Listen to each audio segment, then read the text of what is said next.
रसिक श्रोते नमस्कार. सूर्याची उबदार प्रखरता, वाऱ्याचा वेग, खडकालाही हेवा वाटेल इतकी कठोरता, साक्षात बृहस्पतींनी शिष्यत्व पत्करावे इतकी बुद्धीची विद्वत्ता आणि विदारता, या साऱ्याचा बनलेला मानवी आकार म्हणजेच स्वातंत्र्यवीर विनायक दामोदर सावरकर. सावरकरांचे व्यक्तिमत्व हे अष्टपैलू व बहुआयामी होते. त्यांच्या मते आधुनिकीकरण, पण त्याच सोबत संस्कृती व परंपरेतील चांगल्या बाबी, एक राष्ट्र, एक भाषा, हिंदुत्व व तसेच प्रखर राष्ट्रवाद, पण त्याचबरोबर विज्ञानवाद, साहित्य, लेखन, कथा, निबंध, वाङ्मय हे तर त्यांच्या व्यक्तिमत्वाची बहु अंग होती. तर त्यांच्या याच व्यक्तिमत्वापैकी एका साहित्यिक नावाच्या गुणामुळे त्या काळी देशवासियांना देशासाठी लढण्याची प्रेरणा मिळाली व ती निरंतर आजही मिळत आहे.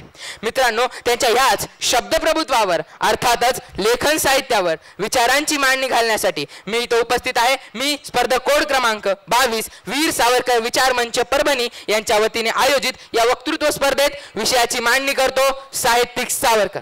मित्रांनो, साहित्यिक सावरकर जाणून घेण्यापूर्वी साहित्य म्हणजे काय हे जाणणे अतिशय गरजेचे आहे. साहित्य म्हणजे मानवी अनुभव, विचार, कल्पना आणि भावना यांना शब्दातून, लेखनातून किंवा वाङ्मयातून मांडणे म्हणजे साहित्य होय. अशा या महान साहित्यकाराबद्दल जर थोडेसे बोलायचे म्हटले तर लेखनीची तलवार करून इंग्रजी सत्तेला धुडकावून लावणारे म्हणजे साहित्यिक सावरकर. ज्यांनी साहित्याचा आधार घेऊन या राष्ट्राला ढाल दिली ते म्हणजे साहित्यिक सावरकर. ज्यांनी या शब्दातून विचारांचे संरक्षण केले ते म्हणजे साहित्यिक सावरकर. नवे नवे ते या शब्दांचा किल्ला आणि विचारांचे पहारेकरी म्हणजे साहित्यिक सावरकर. अशा या महान साहित्यकाराच्या साहित्य रचनेकडे ज्यावेळेस आपली दृष्टी जाते त्यावेळेस आपल्याला दिसते ते त्यांचे 1909 रोजी प्रकाशित झालेले 1857 स्वातंत्र्य समर हा कदाचित जगातला प्रथमच असा ऐतिहासिक ग्रंथ असावा की ज्याला प्रकाशनापूर्वीच प्रतिबंधित होण्याचे गौरवच प्राप्त असावे.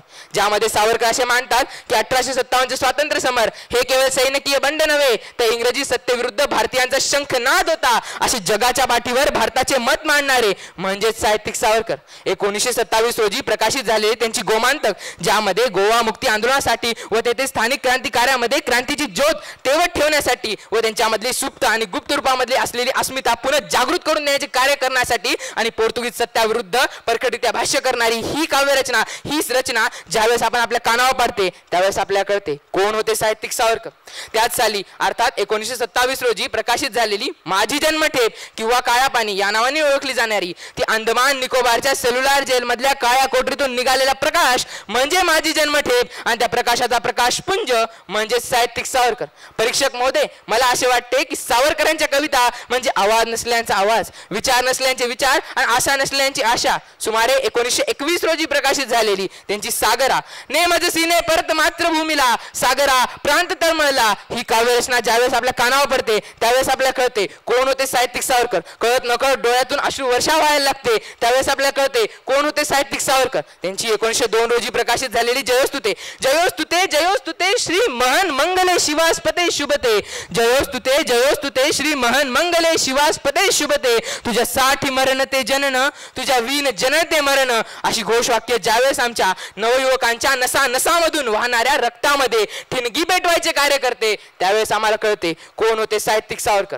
सावरकरांनी 1963 रोजी लिहिलेली भारताची 6 स्वर्ण युग असो का भारताची 6 स्वर्ण पाने या नावाने ओळखली जाणारी ती परकीय सत्तांच्या पलीकडे जाऊन भारताच्या शक्तीचे व ज्ञानाचे गौरव घडवणारी ही साहित्य रचना ज्यावेळेस आपण वाचतो त्यावेळेस आपल्याला कळते कोण होते साहित्यिक सावरकर. त्यांची हिंदू पदपादशाही असो ज्यामध्ये शिवरायांच्या गौरवकालीन इतिहासाचे व आदर्श राज्य असावे तर शिवरायांसारखे अशा जगाच्या पाठीवर मांडणारे म्हणजे साहित्यिक सावरकर. हे हिंदू शक्ती संभूत दीप्ती समतेजा, हे प्रभो शिवाजी राजा असे जगाच्या समोर मांडणारे म्हणजे साहित्यिक सावरकर. त्यांची मरणोत्तर शय्येवर असो ज्यामध्ये मरण अवस्थामध्ये असताना सुद्धा मरणावरच तत्वनिष्ठ चर्चा करणारी ही त्यांची काव्यरचना ज्यावेळेस आपण ऐकतो त्यावेळेस आपल्याला कळते कोण होते साहित्यिक सावरकर. त्यांची हार्क द पोटेंट नावाची काव्यरचना असो का जोसेफ माजनी यांच्यावर लिहिलेली माजनी चरित्र, ज्यामध्ये माजनी या इटालियन क्रांतिकाराविषयी आपल्या स्थानिक क्रांतिकाऱ्यांनी त्यांच्यामध्ये क्रांतीची ज्योत तेवत ठेवावी व ती तसेच आयुष्यमान राहावी ह्या इच्छा आकांक्षाने लिहिलेला हा ग्रंथ मांडणारे म्हणजेच साहित्यिक सावरकर.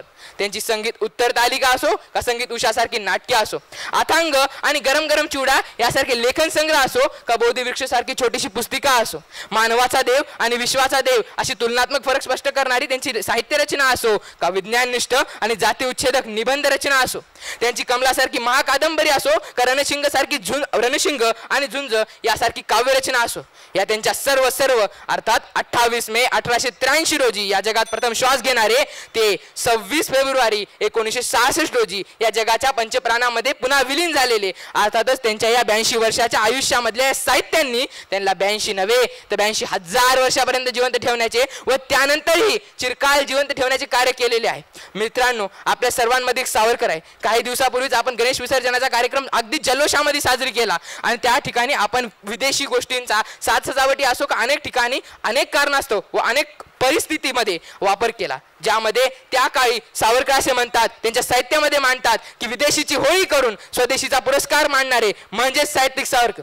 सावरकर म्हणतात की लेखणी ही कोणत्या शस्त्रगारापेक्षा कमी नाही, विचार हे कोणत्या तोफेपेक्षा कमी नाही आणि कागद हे कोणत्या कुरुक्षेत्रापेक्षा कमी नाही. आपल्या सर्वांमध्ये एक सावरकर असतो. गरज असते त्या सावरकराला जागृत करण्याची, कारण की जर सावरकर विचारांचा ज्ञानाचा अथांग सागर असतील तर या सागरामधून माझे वक्तव्य केवळ एक बादलीभर पाणी उचलण्यासारखेच आहे, पण तरीही आपण सर्वांनी त्या बादलीभर पाण्याच्या तीर्थाचा ग्राह्य करून आपल्यातल्या सावरकराला पुन्हा जागृत करावा. कारण की थोर महात्मे होऊन गेले, चरित्र त्यांचे पहा जरा, थोर महात्मे होऊन गेले, कार्य त्यांचे पहा जरा, आपण त्यांच्या समान व्हावे, हाच सापडे बोध खरा, हाच सापडे बोध खरा. आपल्या सर्वांमध्ये एक सावरकर आहे जे सुप्त आणि गुप्त अवस्थेमध्ये निद्रेमध्ये जात आहे. आपल्याला गरज आहे त्याला जागृत करण्याची, त्याला म्हणण्याची, उठ पुरुषोत्तमा वाट पाहे रमा, दावी मुखचंद्रमा सकळकांची. हेच आशावाद व्यक्त करतो या व्यासपीठाची, आपल्या सर्व सुज्ञ श्रोत्यांची, परीक्षक महोदयांची आणि आपल्या सर्वांमध्ये असलेल्या सावरकरांची मी रजा घेतो आणि आपल्या वाणीला विराम देतो. आभार.